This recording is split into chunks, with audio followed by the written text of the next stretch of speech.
கிருபை தந்தீரையா சுராஜா எங்களே எதற்கும் பயமில்லையே சுராஜா எங்களே எதற்கும் பயமில்லையே ஆராதனை உமக்கே ஆராதனை உமக்கே ஆராதனை உமக்கே ஆராதனை உமக்கே ஆராதனை உமக்கே ஆராதனை உமக்கே ஆராதனை உமக்கே ஆராதனை உமக்கே. இந்த பாடலை ஏற்றி ராகம் அமைத்து பாடியவரார் என்று உங்களில் அனைவரும் ஒருவரை தெரிந்திருக்க போதும்.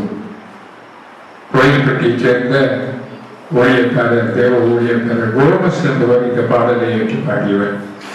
நம்முடைய ஸ்ரீரத்தில் சனிகோம் எம்ப்ளாயிஸ் பரையற்ற வருஷத்துல ஒரு முறை நம்ம இந்த கஜேரி சேர்ச்சில் வச்சு நடந்த அந்த கூட்டத்தில் அவரை நம்ம இன்வைட் பண்ணியிருந்தோம். அவர் தன்னுடைய சாட்சியம் செய்தி அளித்தது உங்களில் அனைவருக்கு நினைவிருக்கும் என்று நம்புகிறேன். அவருக்கு நடக்க முடியாது, வீல் சேர்ல தான் இருப்பாரு. வீல் சேர்ல இருந்து தூக்கி கார்ல உள்ள வைப்பாங்க, கார்ல இருந்து வீல் சேர்ல வைப்பாங்க, வீல் சேர்ல இருந்து அந்த மேடைக்கு அந்த வீல் சேர்ல வந்து அவர் பேசுவார். அப்படிப்பட்ட ஒரு நிலவரத்தில் இருந்த மனிதர் இந்த பாடலை ஏற்றினார். ஆண்டவருடைய மகாபெரிய கருவையை நினைந்து அந்த கிருபையை குறித்துதான் இந்த முதல் வரி அவர் பாடினார். பலவீன நேரத்தில் பலன் உடைய கிருபை தந்தீரையா என்று சொல்லி அந்த கிருபையை பாடியதை இந்த ஆராதனை வேளையிலே பாடியபோது அந்த அவரை குறித்து நான் நினைவு கொள்கிறேன். ஆகவே அவருடைய கிருபையை முற்றுமாக சார்ந்து கொள்வது தேவன் நமக்கு பலன் அளிக்கிறார், கிருபை அளிக்கிறார் என்பதற்கு நாமும் ஒரு சாட்சியாக உங்கள் முன்பாக நிற்கத்தக்கதாக ஆண்டவர் பாராட்டிய மகாபெரிய கிருபைகளுக்காக நான் நன்றி செலுத்துகிறேன். கிட்டத்தட்ட 5-6 மாதங்களாக நான் ஒரு கஷ்டத்தில் கடந்து சென்றது உங்களில் அனைவரும் அறிந்திருக்கிறேன்.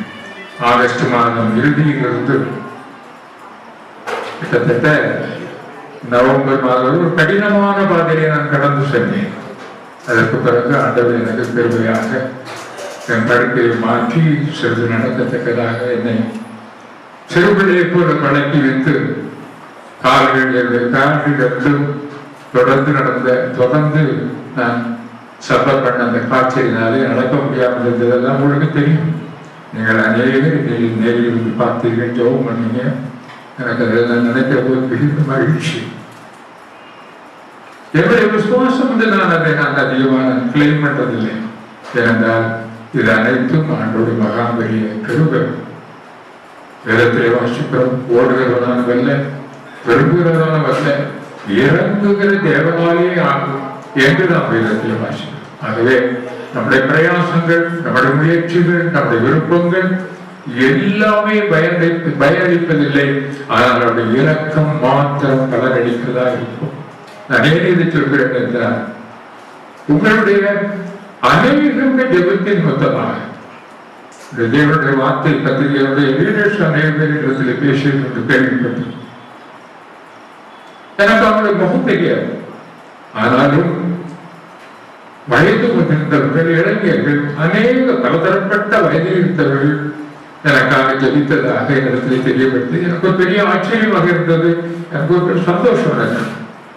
உலகமாக அறிமுகம் இல்லாத எத்தனையோ நூற்றுக்கணக்கான பேர் எனக்காக ஜெபித்தார். என்னுடைய சபையில ஜெபித்தார்கள். எனக்கு அறிமுகமான பாஸ்டர்கள் இருந்த அத்தனை சபைகளிலும் என்னை அநேகர்கள் அறிந்திருக்கிறார். இந்த சபையில என்னை அநேகர் அறிந்திருக்கிறபடியால் அதை அநேகர் என்னை எனக்காக ஜெபித்து அந்த ஜெபத்தின் விளைவாக ஆண்டவர் பாராட்டி இரக்கத்தினாலே உங்கள் முன்பாக நான் ஜீவனோடு இருக்கிறேன். ஆனால் அநேக காரியங்கள் இப்பொழுது நான் ஓரளவு சுகமாகி வந்தவர்கள் நான் கேள்விப்பட்டது அறிந்து கொண்டு கிட்டத்தட்ட நினைவாற்றல் இணைந்த நேரங்கள் அதிக நேரம் நான் நினைவாற்றல் இழந்தவனாக இருந்திருக்கிறேன். மரணத்தின் விளிம்பிற்கு நான் சென்று திரும்பி இருக்கிறேன் என்பதையெல்லாம் பின்னாடிதான் நான் விளங்கிட்டேன். எனக்கு அந்த சுயநினைவற்ற நிலவரத்தில் என்னுடைய நிலவரை, என்னுடைய சுகவீனத்தின் நிலவரம் என்ன என்று எனக்கு தெரியவில்லை. ஆனால் பின்னாடித்தான் நான் விளங்கி கொண்டேன். ஆகவே ஆண்டவர் அப்படிப்பட்ட பாதையில் எல்லாம் என்னை வழிநடத்தி சுகத்தை தந்து என்னை வழிநடத்தி இருக்கிறார். ஆகவே அதை குறித்துதான் சில காரியங்கள் ஒருவர் தெரிந்து கொள்ள வேண்டும் என்று நான் விரும்புகிறேன். எனக்கு வியாதிப்படுவதற்கு முன்பாகவே நான் ஒரு குறிப்பிட்ட வசனத்தை குறித்து அதிகமாக நான் தியானித்து வந்திருக்கிறேன். அந்த வசனத்தை நான் பல முறை நான் அறிந்த ஒரு வசனம் தான், பல முறை படித்த வசனம் தான்.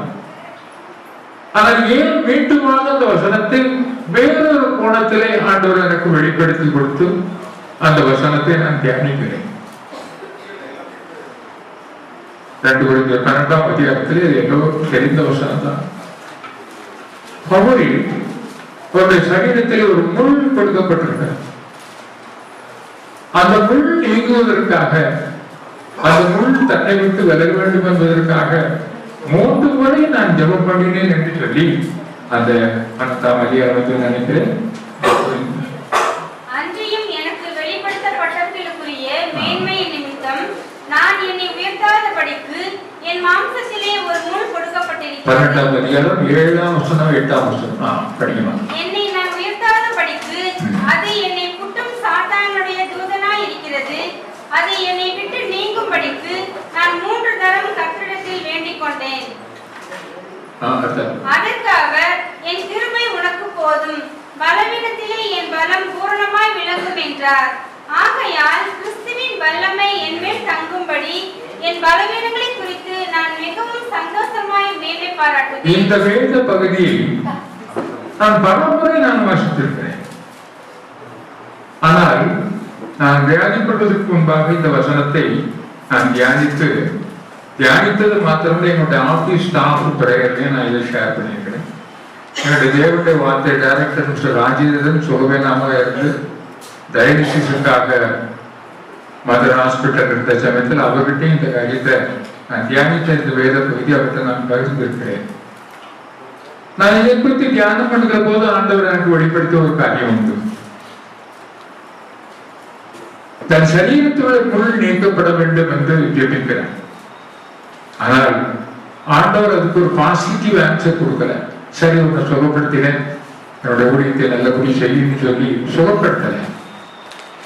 மாறாக அவர் சொல்கிறார், என் கிருபை உனக்கு போதும், உன் பலவீனத்திலே என் பலன் பூரணமாக விளங்கும் என்ற 2 காரியத்தை ஆண்டவர் அவனுக்கு பதிலாக சொன்னார். சாதாரணமாக நாம் மனித இயல்பும் நம்ம இருந்தாலும் தான் கேட்போம், ஆண்டவரை எப்படியாக்கி அந்த முள்ள மட்டும் நீக்கணும், அவனுக்கு தொடர்ந்து ஒழுகி செய்வேன், உமக்கென்று நான் காரியங்களை செய்வேன், இந்த முள்ள மாத்திரம் என்னை எடுத்து விட்டுரும், இடைப்பாற்றலோடு சமாதானத்தோடு இந்த உங்களுடைய வேலையை நான் செய்வேன் என்றுதான் இயல்பாக யதார்த்தமாக நாம் சொல்லுற பதில் அதுவாகத்தான் இருக்கும். ஆனால் 2 சாய்ஸ் கொடுத்த மாதிரி பவுல் கொடுக்கிறார். ஒரு கையில முள்ள எடுக்கணும்னு ஒரு பிரியா, முள்ள எடுக்குவா, முள்ள எடுத்துலாமா, ஒரு சாய்ஸ். இல்லை, இப்ப நான் சொல்லுவேன், என்னுடைய கிருபை போதும்னு நினைக்கிறியா, உன்னுடைய பலவீனத்துல என் பலன் பூர்ணமாய் விளங்குகிற இந்த 2 எடுத்துக்கிறியா, ஒரு சாய்ஸ். It's hard choice. சாதாரணமாக அந்த 2வது சாய்ஸ் எடுத்துக்க முடியாது சாதாரணமாக. ஆனால் பவுல் இந்த 2வது சாய்ஸ் எடுத்துக்கிட்டு, உங்களுடைய கிருபை எனக்கு போதும், என்னுடைய பலவீனத்தில் உங்களுடைய பலன் பூர்ணமா விளங்கினா எனக்கு அது போதும். அதுக்கு பின்னாடி அந்த வசந்த வாசிக்க போகுது. அதனால இந்த பலவீனத்தை குறித்து நான் மேன்மை பாராட்டுகிறேன் என்று சொல்லுவேன். அப்படியான அந்த 2வது சாய்ஸ் ப்ரிஃபர் பண்ணுவேன். சாதாரணமான ஒரு காரியம் அல்ல. 2வது சாய்ஸ் எடுக்கிறது சாதாரண ஒரு காரியமே கிடையாது. இது நடந்து 1 மாதத்திற்குள்ளாக நான் வியாதிப்பட்டேன். இதெல்லாம் என் சிந்தனையில ஓடுது. நான் சுய நினைவோடு இருக்கிற நேரங்கள்ல இப்படி நம்ம இந்த வசனத்தை பற்றி தியானம் பண்ணவே, இப்படி ஒரு அக்கேஷன் நமக்கு வந்துருச்சு, படுக்கையில் ஆயிட்டமே, இப்படியெல்லாம் எனக்கு சில யோசனைகள் வருகிற போது, ஆண்டவர் நீ எந்த சாய்ஸ் எடுத்துக்க போறது எனக்கு ஒரு டெஸ்ட் வைக்கிறாருங்கிறத நான் விளங்கிட்டேன்.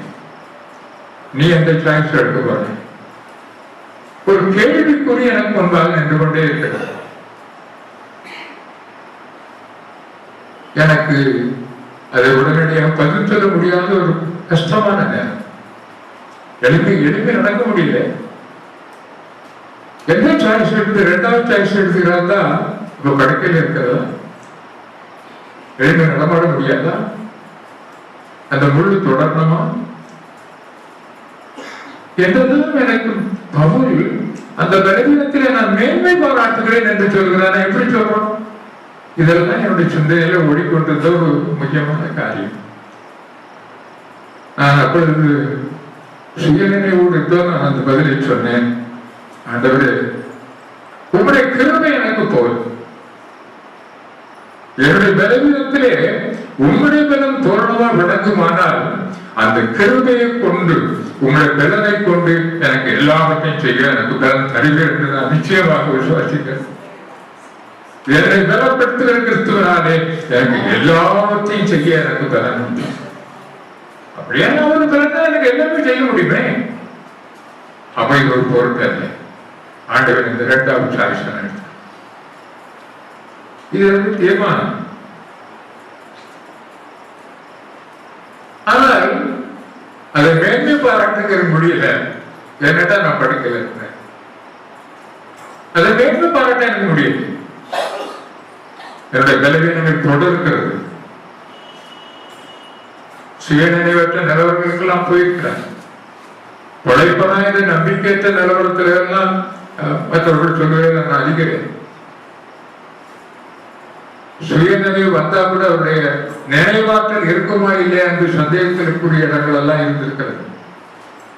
அப்படி சுயநினைவு எல்லாம் போயிருந்தா, கோமாவிலே போயிருந்தா என்ன அப்படிப்பட்ட காரியங்கள் எல்லாம் அப்படிப்பட்ட நிலவரத்துக்கு கொண்டு சென்று என்னை ஆண்டவர் திருப்பினார்.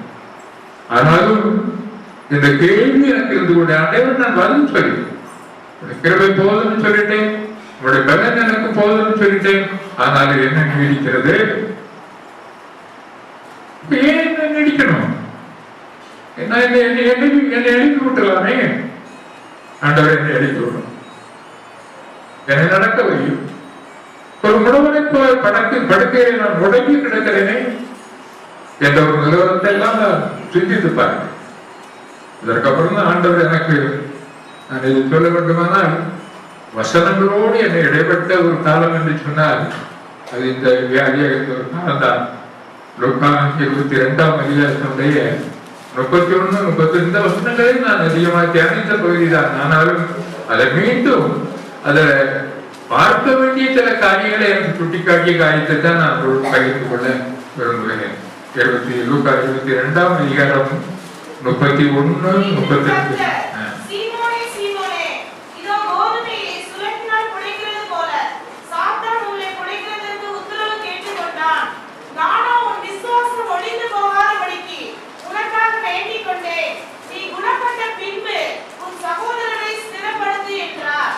இந்த வேத பகுதி நான் பல முறை வாசித்த வேத பகுதி தான். இது எல்லாருக்கும் தெரிஞ்ச ஒரு வேத பகுதி தான். பேதுருவை ஆண்டவர் சொல்கிறார், கோதுமை சுழவினால் கிடைக்கிறது போல சாத்தான் அவளை பிழைப்பதற்கு உத்தரவு கேட்டுக் கொண்டார். நானும் விசுவாசம் ஒழிந்து போகாதபடிக்கு உனக்காக வேண்டிக் கொண்டேன். நீ குணப்பட்ட பின்பு ஒரு சகோதரரை ஸ்திரப்படுத்து என்றார். இந்த வசனத்தை நான் பல முறை படித்திருந்தாலும் கூட சோதனைக்கு ஒப்படைத்து விட்டு ஆண்டவர் அவனுடைய விசுவாசம் ஒழிந்து போகாதிருக்கும்படியாக வேண்டிக் கொள்கிறார் என்ற வேத பகுதி நான் அநேக முறை தியானித்த பகுதி தான். அதை குறித்து ரொம்ப சந்தோஷப்பட்ட பகுதி தான். ஆண்டவர் சொல்கிறார், சோதனைக்கு அவனை உட்படுத்தி விட்டு, சாத்தான் கேட்டது போல அவனை உட்படுத்தி விட்டு ஆண்டவர் சொல்கிறார், உன்னுடைய விசுவாசம் ஒழிந்து போகாதபடிக்கு நான் வேண்டிக் கொண்டேன். நான் இந்த பகுதியோடு தான் நான் நிறுத்தி இருக்கிறேன்.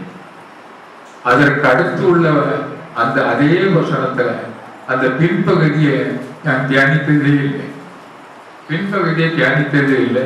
பல முறைகள் வாசித்து கடந்து போயிருக்கிறேனே தவிர ஆண்டவர் நம்மை சோதனைக்கு உட்படுத்தினாலும் நமக்காக வேண்டிக் கொள்கிறார் என்ற பகுதியைத்தான் நான் சந்தோஷமா ஏற்றுக்கொண்டேனே தவிர என்ற விசுவாசம் ஒழிந்து போகாமல் எனக்காக வேண்டிக் கொள்கிறேன் என்று நான் சந்தோஷத்தோடு ஏற்றுக்கொண்டிருக்கிறேனே தவிர அடுத்த வரியை நான் படிக்க ஒமிட் பண்ணியிருக்கிறேன். அப்பொழுதுதான் ஆண்டவர் எனக்கு இந்த பகுதியை சுட்டி காட்டினார். நீ குணப்பட்ட பின்பு உன்னுடைய சகோதரரை ஸ்திரப்படுத்து. குணப்பட்ட பின்பு உன் சகோதரரை ஸ்திரப்படுத்து என்ற வேத பகுதியை நான் ஊன்றி ஆழமாக கற்றுக்கொள்ள ஆண்டவர் உதவி செய்தார். பேதுரு ஒரு முதன்மையான ஒரு அப்போஸ்தலன் தான். இயேசுனுடைய முக்கியமான சீசன் தான். ஆனால் அவருக்குத்தான் சாத்தானுடைய சோதனைக்கு ஆண்டவர் ஒப்புவிக்கிறார். கோதுமையை சுழலிலே போட்டு புடைக்கிற மாதிரி புடைப்பதற்கு ஆண்டவர் அனுமதிக்கிறார். அப்படியானால் அந்த கடைசி பகுதியை நான் முதன்மைப்படுத்தி இப்பொழுது நான் அதை அந்த கோணத்திலே நான் அறிந்து கொள்கிற போது பேதுருவிடத்திலே குணப்பட வேண்டிய பகுதிகள் நிறைய இருந்தது. பேதுரு குணப்பட வேண்டிய பகுதிகளில் அநேக காரியங்கள் குணப்பட வேண்டிய பகுதிகள் இருந்திருக்கிறது என்ற ஒரு காரியத்தை ஆண்டவர் எனக்கு உணர்த்தினார். அப்படியானால் ஆண்டவரின் இடத்துல என்ன எதிர்பார்க்கிறார் என்பதை நான் விளங்கிக் கொண்டேன்.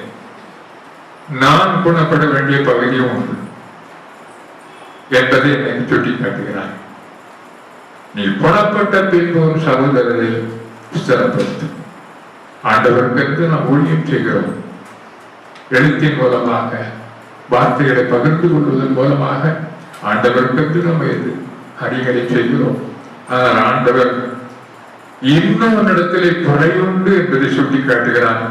அதை சரி செய்து கொண்டு ஒரு சகோதரனை ஸ்திரப்படுத்து என்று சொல்கிறார். அப்ப ஆண்டவருக்கு நாம் ஊழியம் செய்கிற போது ஆண்டவர் இப்படிப்பட்ட காரியத்தை நம்மிடத்தில் எதிர்பார்க்கிறார். நம்மிடத்தில் உள்ள குறைவுகளை அவர் சரி செய்ய வேண்டும் என்று விரும்புகிறார். சரி செய்த பிறகு நீ ஸ்திரப்படுத்த வேண்டும், சகோதரனை ஸ்திரப்படுத்த வேண்டும் என்று விரும்புகிறார். எந்த காரியத்தை விளங்கிக் கொள்ள ஆண்டவர் எனக்கு உதவி செய்தார். ஆகவே ஒரு செல்ஃப் எக்ஸாமினேஷன் ஆண்டவரே எனக்கு தெரியல, அறிந்தும் ஒருவேளை நான் தவறு செய்திருக்கலாம், அறியாமல் தவறு செய்திருக்கலாம். நீர் எனக்கு சுட்டி காட்டுவீரானால் அவற்றை எல்லாம் சரி செய்து கொள்ள நான் ஆயத்தமா இருக்கிறேன். சரி செய்து கொள்ள நான் ஆயத்தமா இருக்கிறேன். ஏனென்றால் நான் அடிக்கடி நினைவு ஒரு வசனம் சங்கீதம் 86:5 ஆண்டவரே நல்லவரும் மன்னிக்கிறவரும் உம்மை நோக்கி கூப்பிடுகிற யாவருக்கும் மிகுந்த கிருபை அளிக்கிறேன் என்று அந்த வேத பகுதியிலே ஒரு தாவீதுடைய ஷார்டஸ்ட் பிரேயர்.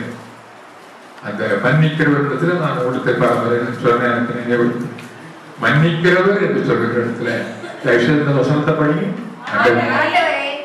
நல்லவரும் மன்னிக்கிறவரும் உம்மை நோக்கி கூப்பிடுகிற யாவர் மேலும் கிருபை மிகுந்தவருமாய் இருக்கிறீர். கிருபை மிகுந்தவராக கூப்பிடுகிற அனைவர் மேலும் கிருபை மிகுந்தவராக இருக்கிறார். மன்னிக்கிறவர் என்று சொல்கிற இடத்துல ஆங்கில வேதாந்தத்தின்படி மூல மொழியின்படி is ready to forgive. ready to forgive அப்படின்னா தமிழ்ல மன்னிக்க ஆயத்தமாக இருக்கிறவரும் என்றுதான் அதை மொழிபெயர்த்திருக்க வேண்டும். ஆண்டவரே நல்லவரும் மன்னிக்க ஆயத்தமாக இருக்கிறவரும் உம்மை நோக்கி கூப்பிடுகிற யாவருக்கும் மிகுந்த கிருபை அளிக்கிறவருமாக இருக்கிறீர் என்றுதான் அது சரியான மொழிபெயர்ப்பு. அந்த ஆயத்தம் என்ற அந்த பகுதி தமிழே ஒமிட்டார். அதனால ஆண்டவர் எப்போதும் மன்னிக்க ஆயத்தமாக இருக்கிறவர், எப்பொழுதும் மன்னிக்க ஆயத்தமாக இருக்கிறது. அப்படியானால் இன்னொன்று அது இம்ப்ளை ஆயத்தம், நான் ஆயத்தம் மன்னிக்க ஆயத்தமா இருக்கிறேன் என்று சொன்னால் நீங்க ஆயத்தமா இருக்கிறேன் என்ற ஒரு கேள்வியும் அல்ல, அதை இணைந்ததுதான். நீ கன்ஃபஸ் பண்றதுக்கு ஆயத்தமா, மன்னிப்பு பெற்றுக்கொள்ள ஆயத்தமா என்ற கேள்விகளும் அதற்கு பின்னால். அதை ஆண்டவர் உணர்த்தத்தக்கதான ஒரு தருணத்தை ஆண்டவர் எனக்கு தந்தார். நிறைய காரியங்களை நான் இதுல என்ன தவறு இருக்கு, இதெல்லாம் தவறா என்று நான் நினைத்த சில காரியங்கள் உண்டு. இது தவறா, இது தவறில்லையே என்று எனக்கு நானே சில காரியங்களை நீதிப்படுத்திக் இருந்திருக்கிறேன். ஆண்டவர் சொல்லி காட்டினார், தவறுதான்.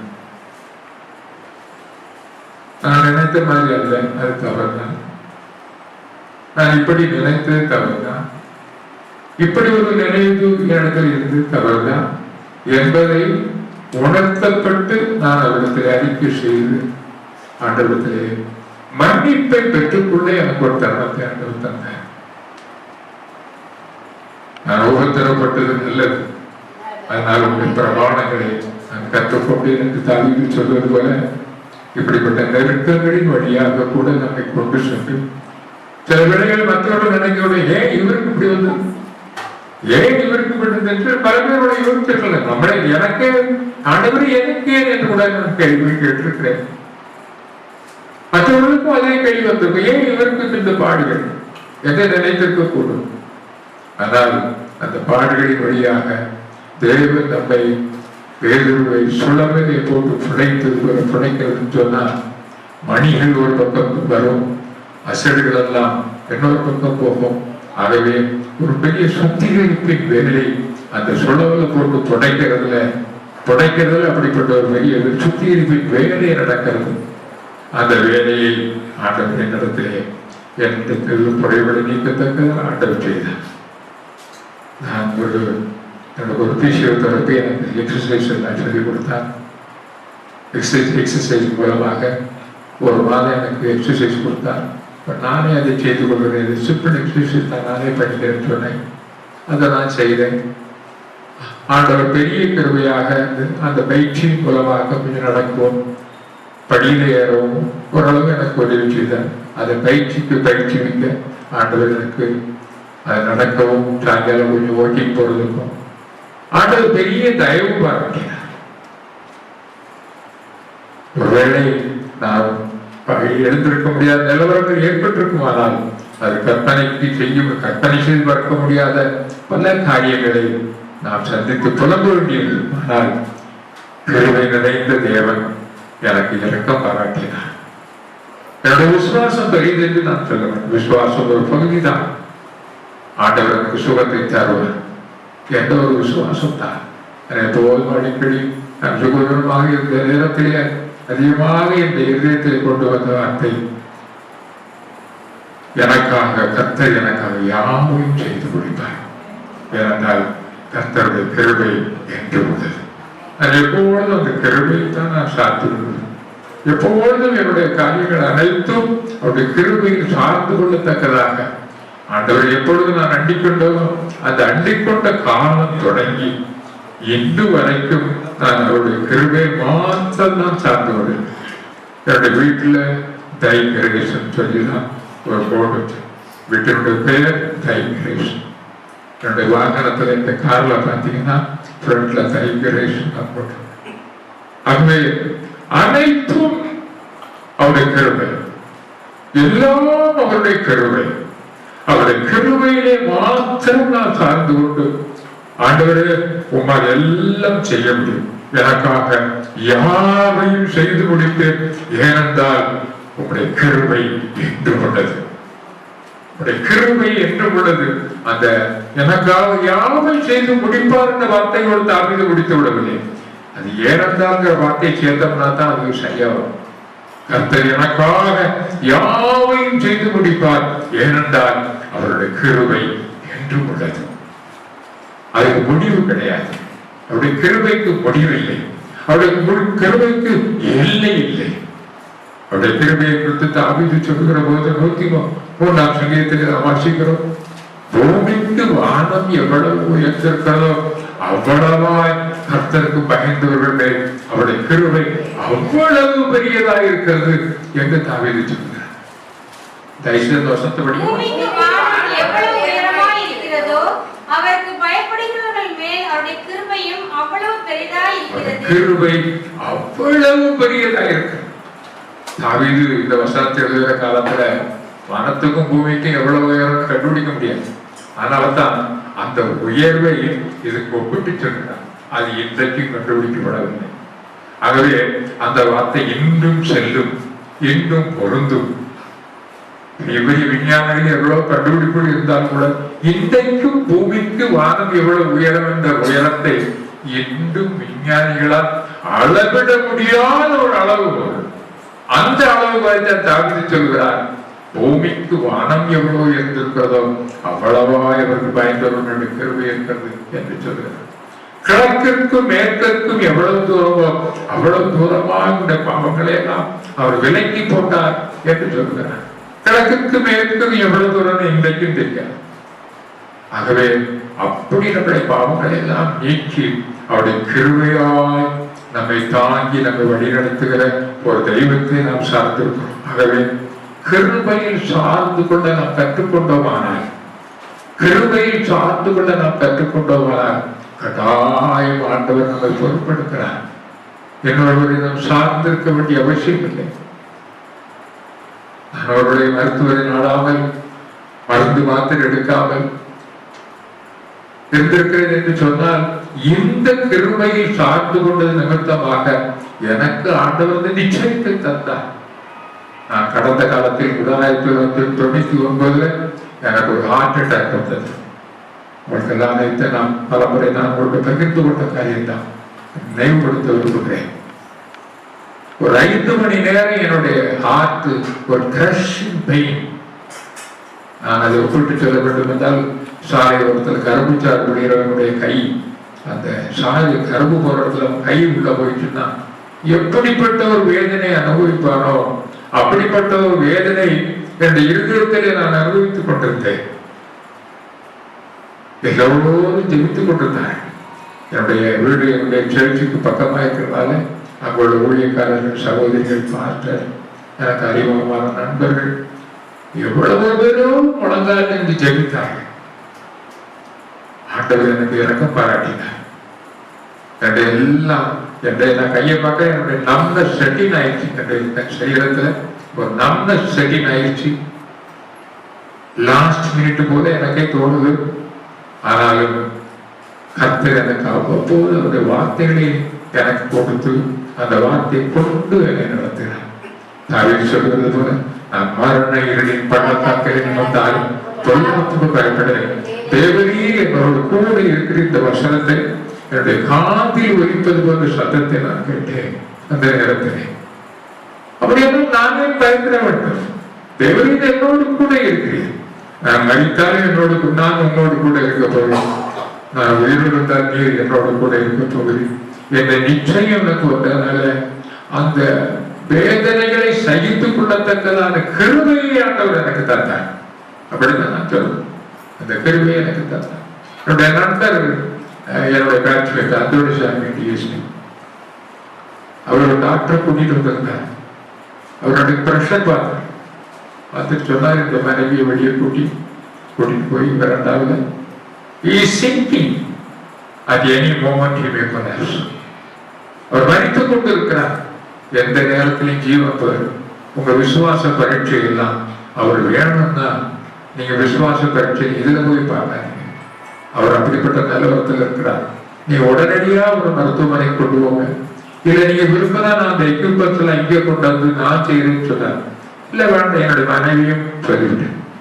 இல்ல, சுகமாகி அவர் உங்களை சந்திப்பார். அதுக்கெல்லாம் தேவைப்படாது. ஆண்டவர் சுகத்தை கொடுப்பார் என்று ஒரு நிச்சயத்தை என்னுடைய மனைவி சொன்னதுனால அவர் கோச்சிட்டு போயிட்டார். நான் எவ்வளவு பெரிய சீரியஸான சமாச்சாரத்தை சொல்றேன். நீங்க ஒரு ஆண்டவர் சுகத்தை கொடுத்தாருன்னு சொன்னீங்க. ஆண்டவர் சுகத்தை கொடுத்தார்.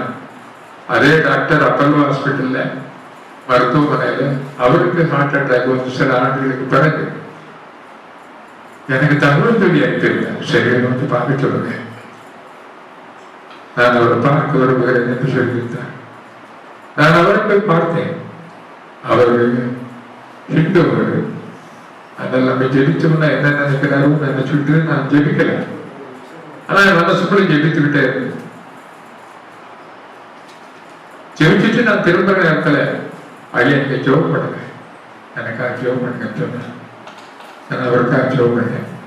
அவர் சுகமாகி வந்தார்.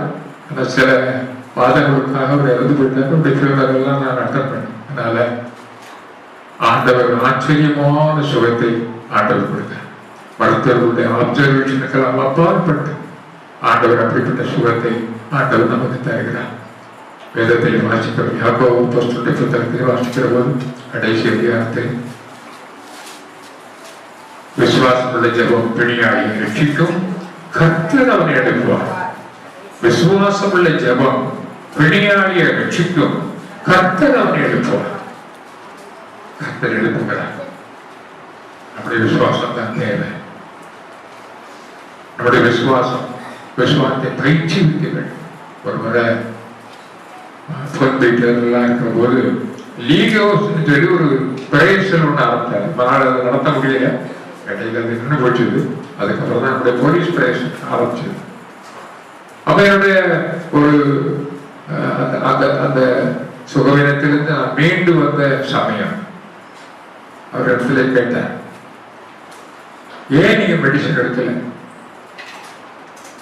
நானே ஒரு பரிகாரி என்று கர்த்தர் எனக்கு சொல்லியிருக்கிறார். அந்த வியாதியை சுகப்படுத்த அவருக்கு வல்லமை உண்டு. அவருடைய வல்லமையின் மேல் நான் விசுவாசம் வைத்திருக்கிறேன். அவர் மீது விசுவாசம் வைத்திருக்கிறேன். அவர் என்னை சுகப்படுத்துவார் என்ற விசுவாசத்தை எனக்கு தந்திருக்கிறார். அதனால நான் பயிற்சி வைக்கிறேன். அந்த வார்த்தை நீங்கள் வேதத்தில் ஒரு சில வார்த்தைகளை நீங்கள் விசுவாசிப்பதும், ஒரு சில வார்த்தைகளை நமக்கு இன்கன்வீனியன்டா உள்ள வசனங்களை நம்ம தள்ளி வைக்கிறதும் சரியானதல்ல என்று சொல்லி அவரிடத்துல சொன்னேன். நீங்க ஒருவேளை செல்வின் இதை பிராக்டிஸ் பண்றாத, நமக்கு இப்படி பிராக்டிஸ் பண்ண முடியலையே அப்படின்னு வேணா நீங்க நினைச்சு அப்படி நினைக்கணுமே தவிர, பிராக்டிஸ் பண்ற என்ன நீங்க குற்றப்படுத்த கூடாது. பிராக்டிஸ் பண்ற என்ன நீங்க குற்றப்படுத்துறது நியாயம் இல்லை என்று சொன்னேன். அவர் ஒரு வழியாக ஏற்றுக்கொண்டார். அவர் ஒரு அட்வொகேட். அதுவே ஆண்டவர் நமக்கு ஒரு விசுவாசத்தை தந்திருக்கிறார். பிறவிக் கொள்வர்களை 2 பேரை மத்திய 9ஆம் அதிகாரத்தில் வாசிக்கிறோம். அவருடைய சுகத்தை கேட்டு வரத்தில் வருகிற போது ஆண்டவர் அவரிடத்தில் சொன்னார், இதை சுகப்படுத்த எனக்கு வல்லமை உண்டென்று நீங்கள் விசுவாசிக்கிறீர்கள். ஜெயசிருந்த அந்த வேத பகுதி எடுங்க. 9ஆம் அதிகாரம் 28ஆம் வசனம். அவர் வீட்டிற்கு வந்த பின்பு அந்த குருடர் அவரிடத்தில் வந்தார்கள். இயேசு அவர்களை நோக்கி, இதை செய்ய எனக்கு வல்லமை உண்டென்று விசுவாசிக்கிறீர்களா? இதை செய்ய எனக்கு வல்லமை உண்டென்று விசுவாசிக்கிறீர்களா? இயேசுவிடத்திலே சுகத்தை பெற, பார்வை பெற வந்திருந்தார். குருடரிடத்திலே, பார்வையற்றவரிடத்திலே அவர் கேட்டார், இதை செய்ய எனக்கு வல்லமை உண்டென்று விசுவாசிக்கிறீர்களா? இயேசுவை விசுவாசிக்கிறது ஒரு பகுதி, இயேசுவின் வல்லமை விசுவாசிப்பது இன்னொரு பகுதி. இயேசுவை எல்லோரும் விசுவாசிக்கிறார். சாத்தா கூட, பிசாசு கூட இயேசு விசுவாசிக்கிறான். ஆனா இங்கே பார்க்கிறோம், எனக்கு வல்லமை உண்டு என்று விசுவாசிக்கிறீர்களா? ஆமாண்டவரே விசுவாசிக்கிறோம், ஆமாண்டவரே விசுவாசிக்கிறோம் என்று சொன்னுடன் ஆண்டவர் சொன்னார், விசுவாசத்தின்படியே ஆக கடவுள், விசுவாசத்தின்படியே ஆக கடவுள். ஆகவே அவருடைய வல்லமையின் மீது நம்முடைய விசுவாசத்தை ஊட்டுகிற போது நிச்சயமாக உடைய விசுவாசத்தின்படியே ஆக கடவுது என்று ஆண்டவர் சொல்லுவார், சுகம் வரும். ஆகவே அந்த விசுவாசத்தோடு ஆண்டவர் கற்றுக் கொள்கிற போது கட்டாயம் ஆண்டவர் செய்வார். நான் மருத்துவத்தில் நான் அணுகாமல் சுகத்தை பெற்றுக்கொண்டேன், நீங்களும் எடுக்கக்கூடாது என்று நான் சொல்ல நான் விரும்பவில்லை. ஏனென்றால் அது உங்களுடைய விசுவாசத்தினுடைய நிச்சயத்தை பொறுத்தது. Conviction of your faith. அந்த கன்விக்ஷன் ஆஃப் ஃபெய்த் இல்லைன்னு சொன்னா நான் பிராக்டிஸ் பண்ண முடியாது. அந்த கன்விக்ஷன் வேணும், நிச்சயம் வேணும். என்னை சுகப்படுத்துவார். ஆண்டவருடைய வார்த்தை ஒருபோதும் பொய்ப்பதில்லை. சுகப்படுத்துவேன், நானே ஒரு பரியாய கர்த்தர், the Lord who heals you என்று சொன்னால் he can heal me, he can heal me என்ற நிச்சயம் எனக்கு விசுவாசத்தோடு வருமானால் கட்டாயம் அந்த வல்லமை, அவருடைய அந்த வல்லமை குணமாக்கும் அந்த வல்லமை நிச்சயமாக என்னிலே பெரிய செய்யும், என்னை குணப்படுத்தும் எந்த ஒரு பெரிய நிச்சயத்தை ஆண்டவர் நமக்கு தருகிறார். ஒரு கொஞ்ச நேரத்தை நான் நிறுத்துகிறேன். அதனுடைய ஒரு சம்பவத்தை நான் வேதத்தோடு இணைத்து உங்களிடத்திலே சொல்ல விரும்புகிறேன். யோவான் 3ஆம் அதிகாரம், உயர்த்தப்பட்ட இயேசு என்ற ஒரு காரியத்தை குறித்து, வெண்கல சர்ப்பம் உயர்த்தப்பட்டது போல இயேசு உயர்த்தப்பட வேண்டும் என்பது குறித்தான ஒரு காரியத்தை யோவான் அப்போஸ்தலன் எழுதுகிறார். 3ஆம் அதிகாரம் 14-15 வசனங்கள்.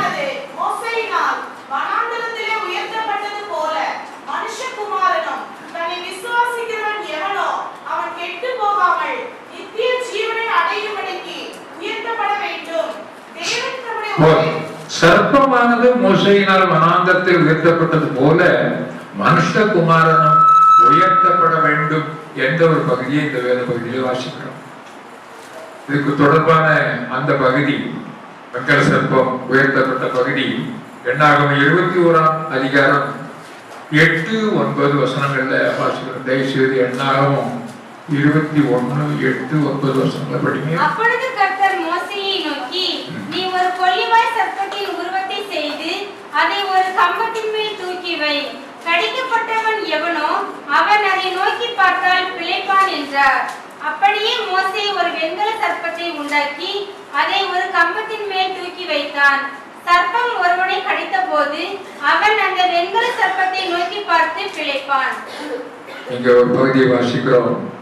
கொள்ளிவாய் சர்ப்பத்தின் மூலமாக ஆண்டவர் இஸ்ரவேல் மக்களுடைய வனாந்தர பிரயாணத்துல ஒரு பெரிய கோபாக்கினையை செலுத்தி அநேகர் கொள்ளிவாய் அவருடைய ஆண்டவருக்கு விரோதமாகவும் தேவன் தெரிந்து கொண்ட தலைவனாகிய மோசேக்கு விரோதமாக அவர்கள் கலகக்காரர்களாக மாறிய வேளையிலே ஒரு பெரிய ஆக்கினை தீர்ப்பு இஸ்ரவேல் மக்கள் மீது வந்தது. கொள்ளிவாய் சர்ப்பங்களை அந்த வனாந்தரத்திலே ஆண்டவர் அவர்களை அனுமதித்தார்.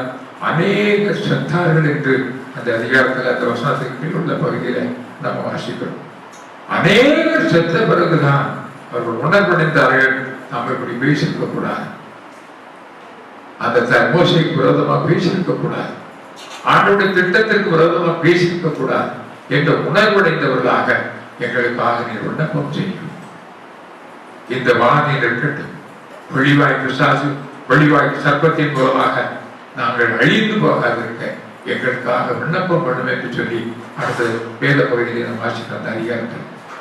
ஆனாலும் அவர்கள் பண்ண அந்த அக்கிரமத்தை எல்லாம் மறந்து அந்த மோசே என்ற தலைவன் அவர்களுக்காக விண்ணப்பம் செய்த போது ஆண்டவர் ஒரு ஆலோசனை சொல்கிறார்.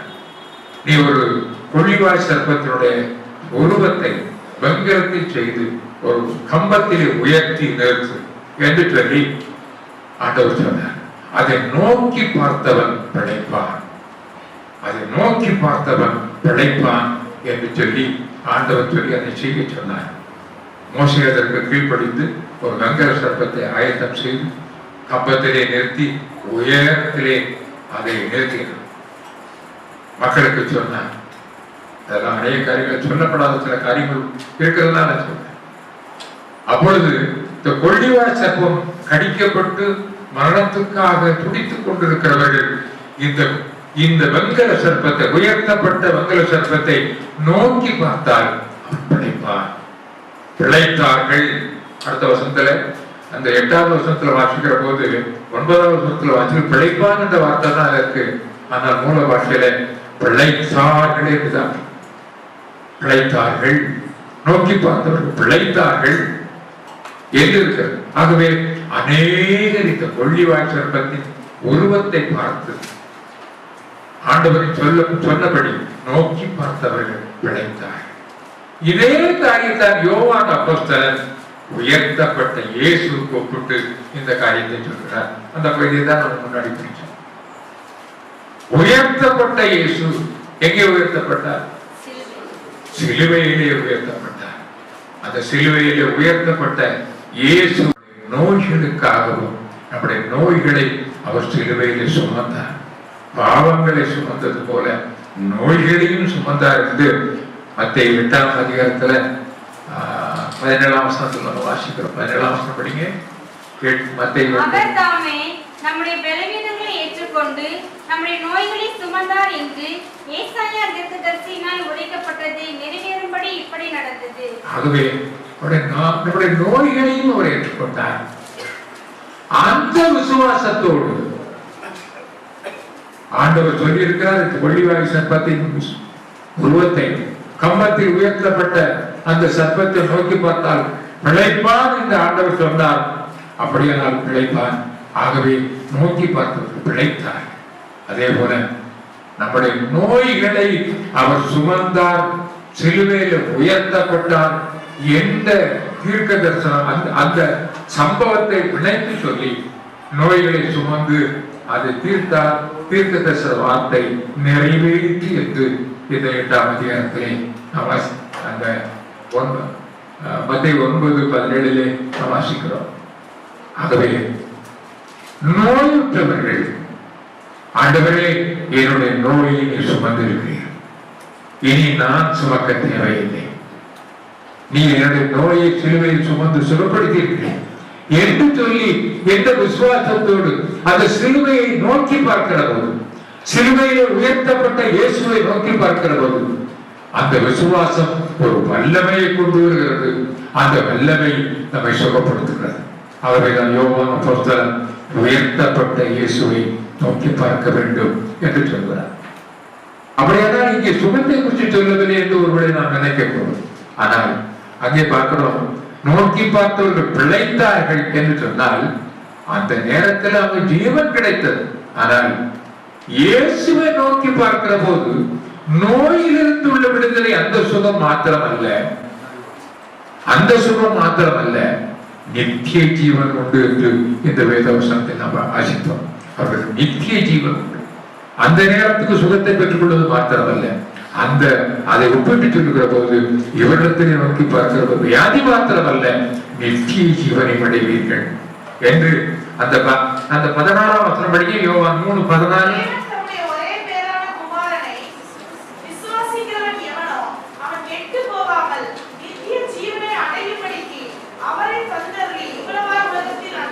ஆண்டவர் இவ்வளவா உலகத்தில் அன்பு கூர்ந்து நித்திய ஜீவனை தர வேண்டும் என்பதற்காக ஆண்டவர் பெரிய காரியத்தை நமக்கு செய்தது. என்னை ஒரு சம்பவத்தை மாத்திரம் சொல்லி நான் நிறைவு செய்ய வருவதை, ஒரு தேவ மனிதர் ஒரு பைபிள் காலேஜில் ஒரு ப்ரொஃபசர் ரோமர் 8ஆம் அதிகாரத்துடைய 28ஆம் வசனத்துல ரோமர் அதிகாரத்தை குறித்து அவர் டீச் பண்ணிட்டு வர்றார். அன்றைக்கு ஒரு குறிப்பிட்ட நாள்ல அந்த 8ஆம் வசனத்தை குறித்து அவர் ஸ்டூடெண்ட்ஸ் எல்லாம் அன்னைக்கு பாடம் எடுத்துக் கொண்டிருக்கிறார். அவருடைய தீர்மானத்தின்படி அழைக்கப்பட்டவர்களாய் தேவனிடத்தில் அன்பு கூறுகிறவர்களுக்கு சகலமும் நன்மைக்கு ஏதுவாக நடக்கிறது. சகலம் நன்மைக்கு ஏதுவாக நடக்கிறது. அவர்கள் அன்பு கூறுகிறவர்களுக்கு சகலமும் நன்மைக்கு ஏதுவாக நடக்கிறது என்று சொல்கிறார். சகலம் என்று சொன்னால் ஒருவருடைய தீமையாக இருக்கலாம், தீமை போன்று தோன்றலாம். ஆனாலும் அவைகளை தேவன் நன்மைக்கு ஏதுவாக செய்கிறார் என்ற வேத பகுதியை அவர் டீச் பண்றார். கிளாஸ் முடிஞ்சிட்டு அந்த பகுதியோட அதை நிறுத்திட்டார். அடுத்த கிளாஸ்ல அடுத்த பகுதியை நான் தொடர்கிறேன் என்று சொல்லி அந்த வகுப்பு அதை முடிஞ்சது. அவருடைய மனைவி பக்கத்தில் உள்ள ஒரு ஸ்கூல்ல டீச்சரா இருந்தாங்க. அவர் ஸ்கூல் விட்டு பைபிள் காலேஜ் முடிஞ்சு போகும்போது ஸ்கூல்ல போய் அந்த அம்மாவை 2 வீலர்ல பிக்கப் பண்ணிட்டு வீட்டுக்கு போனோம். அன்னைக்கு வழக்கம் போல இங்கே சாயங்காலம் கிளாஸ் முடிஞ்சு அந்த டீச்சரை அந்த அம்மாவை அவருடைய மனைவியை பிக்கப் பண்ணிட்டு வீட்டுக்கு போறேன். போற வழியில லாரி மோதி அந்த ஆக்சிடென்ட் ஆகி அந்த ஸ்பாட்லயே அந்த அம்மா இறந்து போயிட்டாங்க. ஒரு பெரிய துக்கமான ஒரு நிகழ்ச்சி.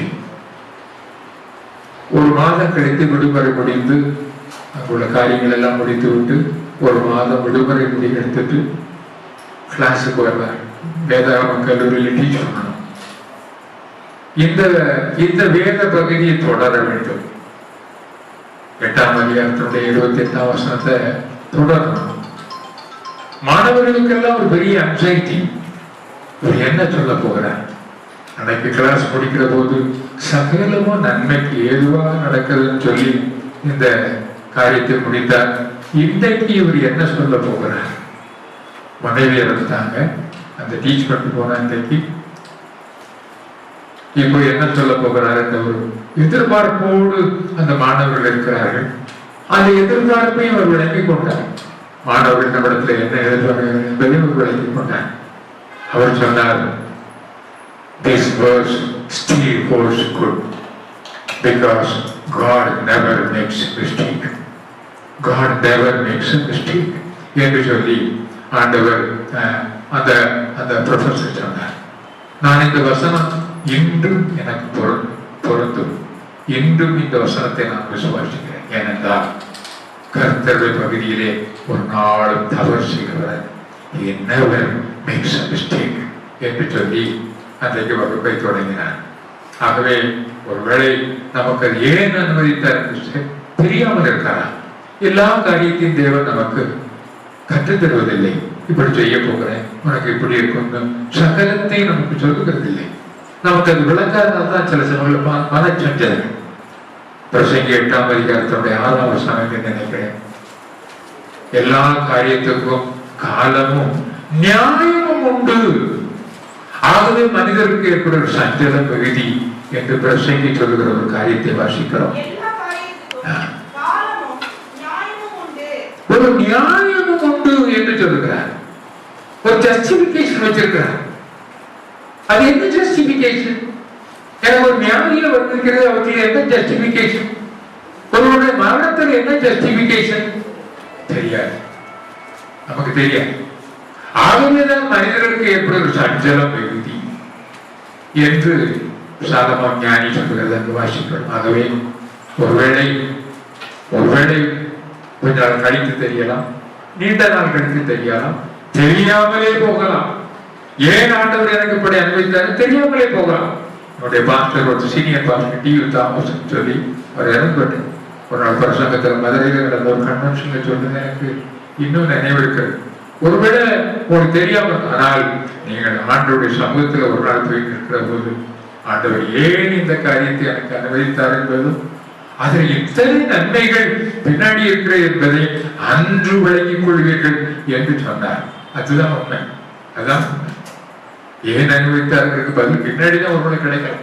ஆகவே ஆண்டவர் சில காரியங்களை நமக்கு அனுமதிக்கிறார், நம்முடைய நன்மைக்கு அனுமதிக்கிறார், நன்மைக்கு ஏதுவாக நமக்கு தருகிறார். அதில் அன்புகிறவர்களுக்கு சகலம் நன்மைக்கு ஏதுவாக நடக்கும். ஆகவே ஆண்டவர் நம்மளை இப்படிப்பட்ட பாதையில் கொண்டு சென்றாலும் கூட அதிலும் நன்மையை பொதிந்து வைத்திருக்கிறார். நாம் அதிலிருந்து எடுத்து கற்றுக்கொள்ள நாம் கற்றுக்கொள்ள வேண்டும்.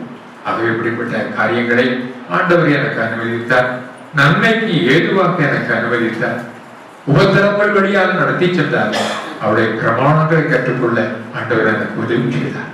ஆகவே நல்ல ஆண்டவர், ஆண்டவரே நீர் நல்லவர், மன்னிக்க ஆயத்தமா இருக்கிறவர், உம்மை நோக்கி கூப்பிடுகிற யாவருக்கும் கிருபை மிகுந்தவர் என்று சொன்னார். அதை கூப்பிடுகிற போது அந்த கிருபை நம்மை சந்திக்கிறது, கிருபை நம்மை சந்திக்கிறது. ஏன் அவருடைய கிருபையை பெற்றுக்கொள்ளும், ஏற்ற சமயத்தில் சகாயம் செய்யும் கிருபையை பெற்றுக்கொள்ளவும் கிருபாசனத்தை தைரியமாக வார்கள் என்று எபிரேயர் 4ஆம் அதிகாரத்தினுடைய கடைசி வசனத்திலே வாசிக்கிறோம். ஆகவே கிருபையை பெற்றுக்கொள்ள, இரக்கத்தை பெற்றுக்கொள்ள, ஏற்ற சமயத்தில் சகாயம் செய்யும் கிருபையை பெற்றுக்கொள்ள, தைரியமாக கிருபாசனத்தை வாருங்கள் என்று ஒரு அழைப்பை ஆண்டவர் கொடுத்திருப்பார். ஆனால் அழைப்பை கொடுத்தவர் நம்ம டிசப்பாயிண்ட் பண்றதில்லை. இரக்கத்தை பெறவும் கிருபையை பெறவும் என்னிடத்தில் வாருங்கள் என்று அழைப்பை கொடுத்தவர் நம்ம டிசப்பாயிண்ட் பண்ண மாட்டார், ஏமாற்ற மாட்டார். அவரிடத்தில் சென்றோமானால் கிருபாசன வழியாகி அவரிடத்தில் கிருபாசனத்திலிருந்து நமக்கு கிருபை புறப்பட்டு வரும், கிருபை நம்மை சந்திக்கும். அந்த இரக்கம் கிருபை நிறைவாக இருக்கிறது, சகலமும் நமக்கு நிறைவாக மாறும். தேவன் இப்படிப்பட்ட நிறைவை, கிருபையின் நிறைவையும் இரக்கத்தையும் நம் அனைவருக்கும் தந்து வழிநடத்துவாக. கர்த்தருடைய பரிசுத்த நாமத்துக்கு ஸ்தோத்திரம் உண்டாகும். சிறிய விண்ணப்பத்தை நான் வைத்துக் கொள்ள விரும்புகிறேன். நான் சுகமடைந்து ஆண்டவர் என்னை நடக்க வைத்து நடத்தினாலும் கூட சரீரத்தில் எனக்கு சற்று பலவீனங்கள் உண்டு. ஆனாலும் ஆண்டவர் மாற்றுவார் என்ற நிச்சயம் என கொண்டு தொடர்ந்து நீங்கள் ஜெபிக்க வேண்டும் என்பதற்காக அதை சொல்கிறேன். உன்னுடைய தனி ஜெபங்களிலே, உன்னுடைய குடும்ப ஜெபங்களிலே உன்னுடைய பலவீனத்தில் என்னுடைய பலன் பூர்ணமாக விளங்கும் என்று சொன்ன ஆண்டவர் கட்டாயம் என்னை பலப்படுத்துவார் என்ற நிச்சயம் எனக்கு தந்திருக்கிறார். நீங்களும் என்னுடைய இரக்கத்திற்காக துரிதமாக இரக்கம் என்னை சந்திக்க நீங்களும் ஜெபிக்க வேண்டும் என்று கேட்டுக்கொண்டு என்னுடைய இதை நிறைவு செய்கிறேன். கர்த்தருடைய பரிசுத்த நாமத்துக்கு ஸ்தோத்திரம்.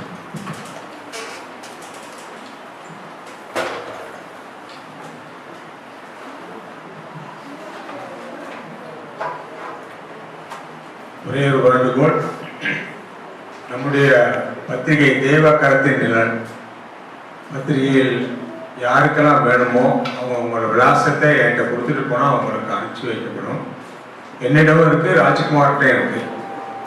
இது வரைக்கும் வராதவங்க யாரும் இருந்தால் கை தூக்குங்க. தேவகரத்தின் நிழல் புத்தகங்களை எங்களுக்கு வரலன்னு சொல்லி வரலன்னா உங்களுக்கு போகும்போது என்கிட்ட அட்ரஸை கொடுங்க. இந்த தடவை உங்கள்கிட்ட கொடுத்துறேன், அடுத்த தடவை உங்களுக்கு அனுப்பிச்சு வைக்கிறேன். ஸோ மற்றவங்க எல்லாத்துக்கும் வரதில்லை. இறுதி ஜெபம் சந்திரசேகரன் இறுதி ஜெபம் இறுதி ஜெபம்.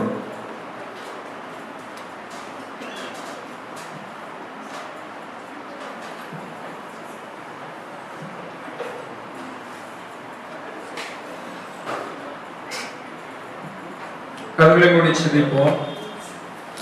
வானமும் பூமியும் படைத்த வல்ல தேவனிடமிருந்து வானமும் பூமியும் படைத்த வல்ல தேவனிடமிருந்து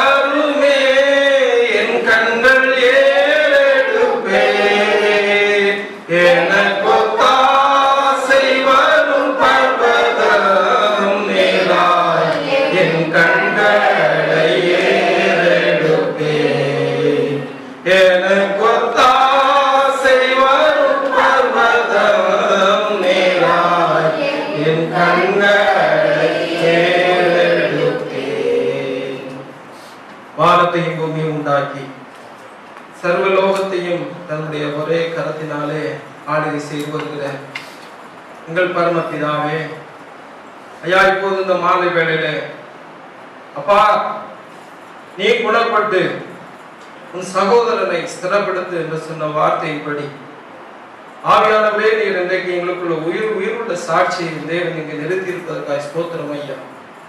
வார்த்தை நிறைவேறுகிற அநேக சாட்சிகளை நீர் எங்கள் முன்பாய் வைப்பதற்காக ஸ்தோத்திரம் ஆண்டவரே. இந்த வார்த்தை ஜீவன் உள்ளது, அதில் ஜீவன் இருக்கிறது என்பதை என் தேவன் இன்றைக்கும் நீர் பறைசாற்றி கொண்டிருப்பதற்காக ஸ்தோத்திரம் ஐயா. அருமை ஐயாவை கொண்டு நீர் இன்னும் செய்ய வேண்டிய காரியங்களை ஒரு வார்த்தை மூலமாய் நீ வெளிப்படுத்துவதற்காக ஸ்தோத்திரம் ஆண்டவரே. இன்னும் நாங்கள் விளக்கப்பட வேண்டிய அநேக காரியங்கள் நீர் தாசன் மூலமா எங்களுக்கு அறிவிக்க போகிற தயவுக்காய் ஸ்தோத்திரம் ஐயா. ஆண்டவரே, இந்த தாசனை எழுப்பி நிற்கவும், ஆண்டவரே இங்கே வந்து அமரவும், நாங்கள் வேண்டிக் கொண்ட எல்லா ஜெபங்களையும் நீர் கேட்டதற்காய் நன்றி ஆண்டவரே. ஐயா, எங்கள் ஜெபங்களை கேட்கிறதற்கு ஆண்டவரே நாங்கள் தகுதியானவர்களா இல்லாவிட்டாலும் என் தேவன் உடைய இரக்கத்தினாலே கிருபையினாலே ஐயாவை நீர் தந்ததுக்காய் ஸ்தோத்திரம் ஐயா. இன்னும் அநேக நாட்கள் அவருடைய ஊழியத்தை செய்யும்படிக்கு என் தேவன் கிருபை செய்ததுக்காய் ஸ்தோத்திரம் ஆண்டவரே. இப்போது நீர் அவருக்கு கொடுத்திருக்கிற நல்ல அந்த ஆரோக்கியத்துக்காய் ஸ்தோத்திரம் ஐயா. ஆண்டவரே, இப்போதும் அப்பா அவருடைய எல்லா பணிகளிலும் இன்னும் உங்களுடைய வல்லமையை விளங்கப்பட வேண்டுமா ஜெபிக்கிறோம். குறிப்பாக ஆண்டவரே, இவர் மூலமாய் துவங்கப்பட்டு இந்த தேசம் முழுவதும் செய்யப்பட்டு கொண்டிருக்கிற எல்லா ஒளிகளுக்கும் என் தேவனில் ஒரு விளக்கத்தை நீர் கொடுத்து கொண்டிருப்பதற்காய் ஸ்தோத்திரம் ஐயா. அதை தொடர வேண்டும் என்று நாங்கள் இப்போது மன்றாடுகிறோம் ஆண்டவரே. அப்பா, இவர்கள் கரம் குறுகி போகாதபடிக்கு அப்பா இவருடைய கரத்தின் விரல்கள் ஆண்டவரே அநேகரை உயிரடைய வைக்க வேண்டுமா ஜெபிக்கிறோம் ஆண்டவரே. அப்பா, இவர்கள் எல்லாத்துக்குமாக உமக்கு நாங்கள் நன்றி செலுத்துகிறோம் ஆண்டவரே போதும் அப்பா அந்த காலத்துல இந்த கூடுகையில அப்பா மீண்டுமாய் வந்து அப்பா அந்த தேவ செய்தியை தேவன் அளிக்கும்படிக்கு அந்த கிருபைக்கும் நன்றி செலுத்துகிறோம். அப்பா இப்போது இந்த கூடுகை ஆசீர்வதித்து தந்ததுக்காக ஸ்தோத்திரம். அப்பா அங்க வந்த ஒவ்வொரு பிள்ளைகளையும் ஆசீர்வதிங்க. அப்பா என்ன யாராரு சிறப்பட வேண்டுமோ, இன்னும் மாறப்பட வேண்டுமோ, அப்பா அவர்களுக்கெல்லாம் நீர் பேசிய வசனங்கள் அப்பா நல்ல வழியிலே அவர்களை செம்மையாய் நடத்தட்டும். ஆண்டவரே கிருபையாய் அவர்களை காத்துக் கொள்ளும், கிருபை அவர்களை சூழ்ந்து கொள்ளட்டும், கிருபை அவர்களோடு பின்தொடரட்டும். ஆண்டவரே அப்படி செய்து இந்த நாமத்தை மகிமைப்படுத்துங்க. எல்லா துதி கன மகிமையுமே செலுத்துகிறோம். நேசிக்கிற இயேசுவின் மூலம் செபிக்கிற நல்ல பிதாவே, ஆமென். என் ஆத்துமாவே கர்த்தரை ஸ்தோத்திரி, என் முழு உள்ளமையோட பரிசுத்த நாமத்தை ஸ்தோத்திரி. என் ஆத்துமாவே கர்த்தரை ஸ்தோத்திரி, கர்த்தர் செய்த சகல உபகாரங்களையும்